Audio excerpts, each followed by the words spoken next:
Just some guy talking here, and today I wanted to talk about those people in our lives that we interact with or are having trouble interacting with these days because of beliefs that they may have that disagree with ours. They don't gel with ours. When you mix them together, you get a volatile mix. You get anger, you get frustration, you get difficult conversations and arguments. And I'm not talking about online trolls or people who just pop into your social media, leave a nasty comment, and then go their merry way. I'm talking about people who are in our lives, significant others, family, dear friends with whom we disagree profoundly on issues, and the difficulties that that causes for our relationships with them. And everybody has their own way of dealing with that, right? And a lot of us will just kick those folks out of our lives. And obviously, that's your choice, that's your right. Everybody has their own threshold for what they can tolerate. But there are other ways to deal with that. And I wanted to talk about my approach to a certain extent and see if it helps.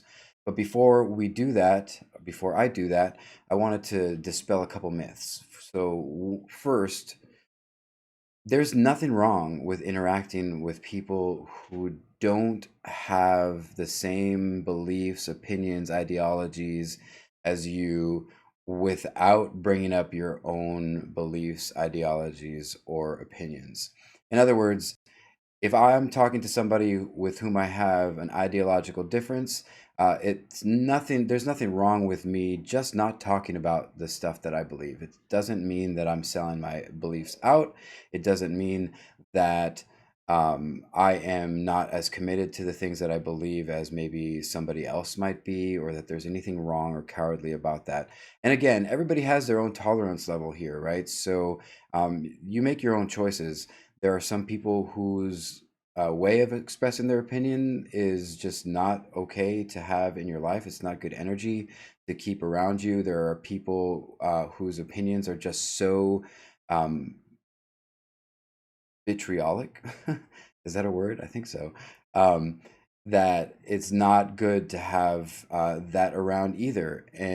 But there are a whole other bunch of people that um, just have different opinions from us, right? And it's fine if you don't feel the need, or if you don't always have try to argue with them about it or convince them that you're right or they're wrong, etc. In fact, look, disagreements are not a new thing. They've been around forever. I'm pretty sure that from the beginning, humans got mad at each other and got into arguments in whatever form of language had evolved by that point. And they've continued on until present day. The only real difference at this point is that we seem to have this opinion that if somebody is, again, as I said on one of my other videos, on the other side, they are not worthy of our time, our attention, our love, our affection, or interaction. And look, I want to suggest this to you. It might actually be better if you interact with these people without bringing up your own opinions. We all know somebody who cares so much about something that they don't stop talking about it. And I'm not just talking about politics, I'm talking about other things. I'm talking about sports, fantasy football leagues, celebrity crushes, a TV show that they're particularly into, their hobby at the moment. Any of those things, people can really kind of go all out talking about it. And really, nobody wants to hear that after a while. So if you find that every time you interact with a friend who has a different opinion, you're bringing up your own, maybe it's a good time to back off, right? And just interact on a lot of the other things that um, you don't have disagreements on.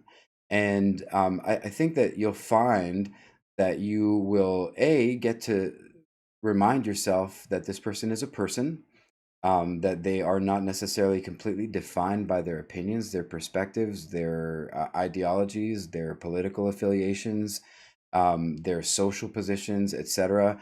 And B, you may actually get a chance to have real conversations that don't break down into that back and forth, just anger laden, frustrating conversation, those hateful conversations, even that I've been talking about in some of the other videos. So that's one thing. And then there's this other myth, and this is a very important one, that if you can't not interact with people without bringing up your own opinions or perspectives, or there's something that's just that important to you, that it needs to be a conversation point with people that you care about, let's just dispel the myth that those are conversations where there is a winner, right? And I think that that's how we go into all of these conversations, really, is that we treat it like a debate or a Twitter war or a MMA fight where somebody is going to score enough points to walk away and claim that they won that fight or that argument or that debate. And that really is a myth, right? Because people come to their perspectives, their opinions, their positions from a lot of different places. They apply their life experiences, they apply things that they learned growing up. They apply things that they've learned as adults. They apply things that they have researched, sometimes very extensively, sometimes not extensively enough. But they bring all that stuff with them to their perspective, right? So you're not going to have a mic drop moment where you can say something that's so powerful, so impactful that that person is going to suddenly drop their opinion and go, "Oh my God, you were right. Like I was wrong, and now let's be on the same side together." It just doesn't work that way, right? It's not the way that we're programmed as human beings to thank somebody for proving us wrong, right? So the best that you're going to do in with that perspective is walk away feeling good about the fact that you held your own or you won or that you scored points or that you made a really point that they couldn't respond to, but ultimately that's not going to do anything for them, right? It's not going to change their mind. If your goal is to move somebody towards a perspective or an understanding, to educate somebody on your perspective or your position, and have them kind of understand more where you're coming from, then that's not the way to do it. It's never going to work to throw some punches and try to jab theirs, and then figure out what the scorecard is afterwards. It doesn't advance any kind of argument. It doesn't move anybody further along from where they were, whether the position that they're in is right or wrong, or you're right or wrong. It's just not helpful. So what do you do, right? Are if you have relationships with people where you have those kinds of dramatic differences in perspective, I'm not saying that you just ignore it. I'm not. You have people have their own convictions, and they should have their own convictions. But look, every day you're interacting with people who don't have the same opinions about as you do about a lot of things, and you may or may not know it. Maybe you work with them, and people just don't talk about that stuff at work, or maybe you're just being casually friendly with somebody in the supermarket, and you have no idea who they voted for. Maybe you think that you can tell. You have no idea um, what they're passionate about, what they, how they identify themselves, their uh, their identity is, what they consider their identity, whether they think that, I don't know. I'm rambling there, but bottom line is you interact with these people regardless of whether you know that or not. And most of the time, most of us, unless somebody gets really up in our face and gets, aggressive about whatever it is that they believe or they want to, foist on the rest of the world, um, you're friendly with them. You're nice to them. You are totally fine interacting with them on a mildly superficial level. And so I think it's ironic and sad that we don't treat the people that we care more about than that stranger in the supermarket with more respect, for their opinion and their perspective.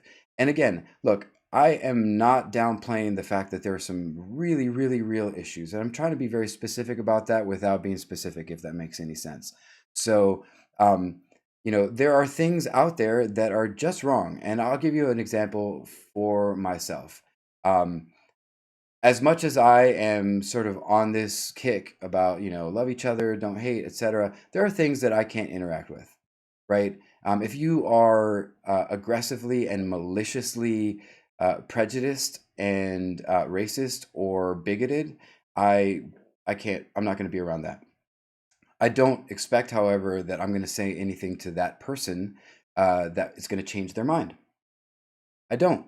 I may, on occasion, say something that I feel will make me feel better about that interaction. All, let's be honest, we all do it, right? But again, if those are just strangers, the people who are truly bigoted, maliciously bigoted, or racist, or sexist, or just unapologetically hateful, those people I don't keep around in my life. And so I'm not encouraging you to just say, oh, that's fine, that's okay. If they're family members, if they're your significant other, it obviously it's complicated and you have to find some ways to work around that. But bottom line is, what I'm talking about are these things in the middle. And the problem with conversations today is that we have all created these landmines and tripwires in our minds that people can set off at any point by just saying something, triggering us with a phrase um, and or an action. And again, I'm not downplaying triggers because there are people who are really, really triggered about things that are very, very important, very dramatic, very painful for them. But again, we're talking about things that are kind of clustered around the middle, the things that are not on the extreme end of these kinds of experiences that we're talking about. This is the everyday people that we deal with um, day to day. And we set those landmines, those tripwires up for ourselves and kind of expect people to avoid them. But then we don't really expect other people to have those in their conversations, in our conversations with them. So we'll just run headlong into a conversation and say, well, I'm gonna change this guy's mind. I'm gonna change this girl's mind. I'm gonna change, this person. I'm gonna bring them from their side to my side. I'm gonna educate them, etc. And going back to that point that I made earlier, again, that sets it up kind of like a competition, right? And nobody's going to react very well to that. And look, let me put it in a different context. When have you ever reacted positively to somebody coming up to you and saying, we need to talk? That fills me with dread. Like we have to have a conversation. It's like, okay, well, what? I'm already back on my heels. I'm already in a defensive posture.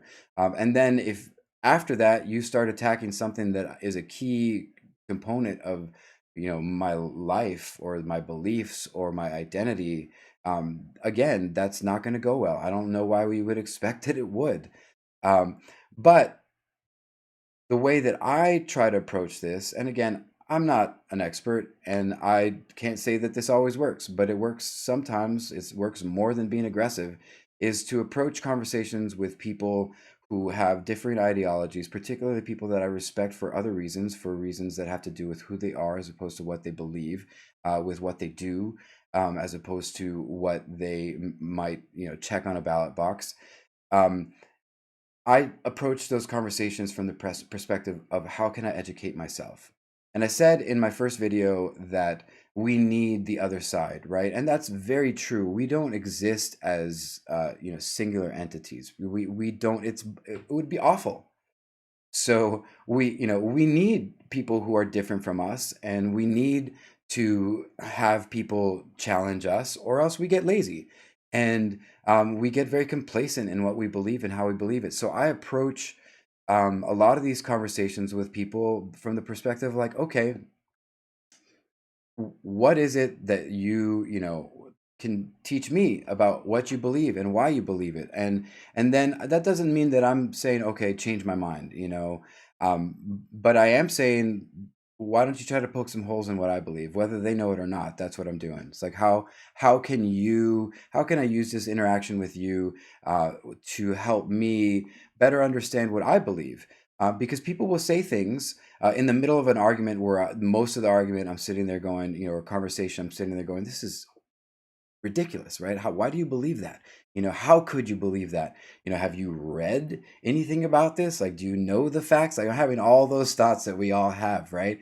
And and then they'll say something and I'll be like, oh, I I hadn't really thought of that, and I don't have an answer to that. And instead of being embarrassed about that, instead of feeling like suddenly I'm not really good at my side of it, I'm like, okay, well, I should go back and read about that. I should learn more about my position, right? Because clearly this person made a point that is either right, and I have to deal with that and accept that, or is wrong, but still I don't have the facts to refute it, or the knowledge to like defend it in my own mind. Whether or not I bring that up in a conversation is something else. So again, these are some of the things that I do, just to interact with people that I care about. Look, in a perfect world, I say to myself, because I don't know if that would be a perfect world or not. But in a perfect world, everybody that I care about and love would have opinions that would at least be in harmony with mine, if not be, in union with mine, right? That they would at least complement mine instead of jar with them. But that's not what we live in. We don't live in a perfect world for any number of reasons, and we all know that. So why do we expect that we can talk to folks that we care about who are in our lives, and that they're all going to just fall in line behind whatever we think? Um, Again, I want to finish by saying I'm not suggesting that your perspective is wrong, that there are things that you should just ignore, grin and bear it. Like, that's not really what I'm saying. I'm saying, like, there are ways that we can navigate those tripwires, those landmines, without compromising ourselves, right? There are ways that we can have conversations with people that are meaningful. There are ways that we have conversations with people where there is common ground.